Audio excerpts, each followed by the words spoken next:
When I was over in Prague, as much as I love the city, I was super excited to get to my next stop, which was just a few hours away by train, Vienna, the multi-thousand-year-old capital of Austria. From its Baroque architecture to its more trendy side of things with vintage record stores and tiny coffee shops, it's really a special place. I definitely get what Billy Joel was on about. After a pleasant train ride from Prague, we pulled into the main station in Vienna called Vienna HBF. It was built in 2012, and being over 109 acres, it's super big and super pretty. Another neat thing about the station is that over half of its electricity is sourced from the solar panels on its roof. It's also super high traffic with over 1,100 trains and 145,000 passengers running through it every day. Our hotel was in an area called Prater. It's kinda hip and modern, and the hotel reflected that. There's also this super cool theme park right there that I'll talk about in a bit. The Prater area has this huge outdoor area called Prater HauptBahn, which is a nice place to hang out and get some fresh air. The next day we took off to check out Schönbrunn Palace. It was built in the 17th century and was expanded throughout the 18th century.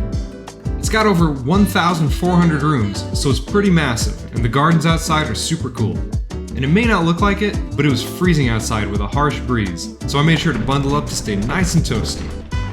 But after the palace, we made our way over to Nash Market, which is a super long outdoor market where they sell fish, fruit, and there are restaurants and also a very cold breeze, so we kept popping into the stores to warm up a bit.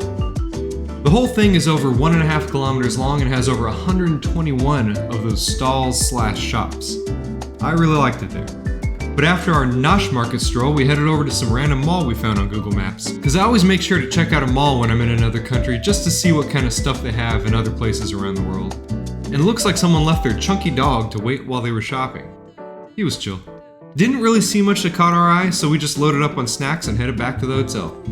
And after relaxing for a bit, we headed down to that theme park that was right outside. It's called Wiener Prater, and it's actually an open park, so no admission or anything, just pop in and hang out. Maybe it's because it was nighttime, but some of the installations were a little creepy, but I like that, it was kind of cool. There's also this huge Ferris wheel there called Wiener Prater, which is kind of a landmark in Vienna.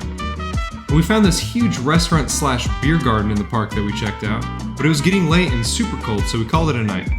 The next day we went straight to Stephens Cathedral, and that place is super cool, super goth, and had mass going on while we were visiting, so as tourists we stayed behind the gate. The cathedral itself is over 700 years old, 137 meters tall, and has a ton of tiles intricately placed on the roof. And this place here is called the Spanish Riding School. In Austria. Spanish. In Austria. But it's a super prestigious horse riding school that was founded in 1572, and it's the oldest of its kind in the world. And the reason it's called the Spanish Riding School is because of the Spanish horses that formed the foundation of the Lipizzaner breed of horses. And not far from the school are these twin museums. They're identical from the outside, and one of them, the Kunsthistorisches Museum, is a museum of art history. But we couldn't stick around too long because we still had some things to check off our list. One of them being a record shop. So we looked up one nearby and headed in that direction. And on the way we found this cool public putt-putt course that I would have never thought existed. And when we got to the record shop, we were blown away by the sheer volume of vinyl they had. A bunch of Bob Dylan records and 70s classic rock. And it seemed like they really liked the 1995 movie Before Sunrise starring Ethan Hawke. And there was this grocery store you can find all over Vienna that we really liked called Billa.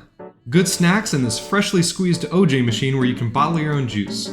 Next stop was this chill coffee shop tucked away down this quiet street where we got to hang out for a bit before we headed back to the hotel to get some rest before a 3 a.m. wake up for the flight back home. And we thought this was a good conclusion to the trip, so if you dug the video, be sure to subscribe to see more.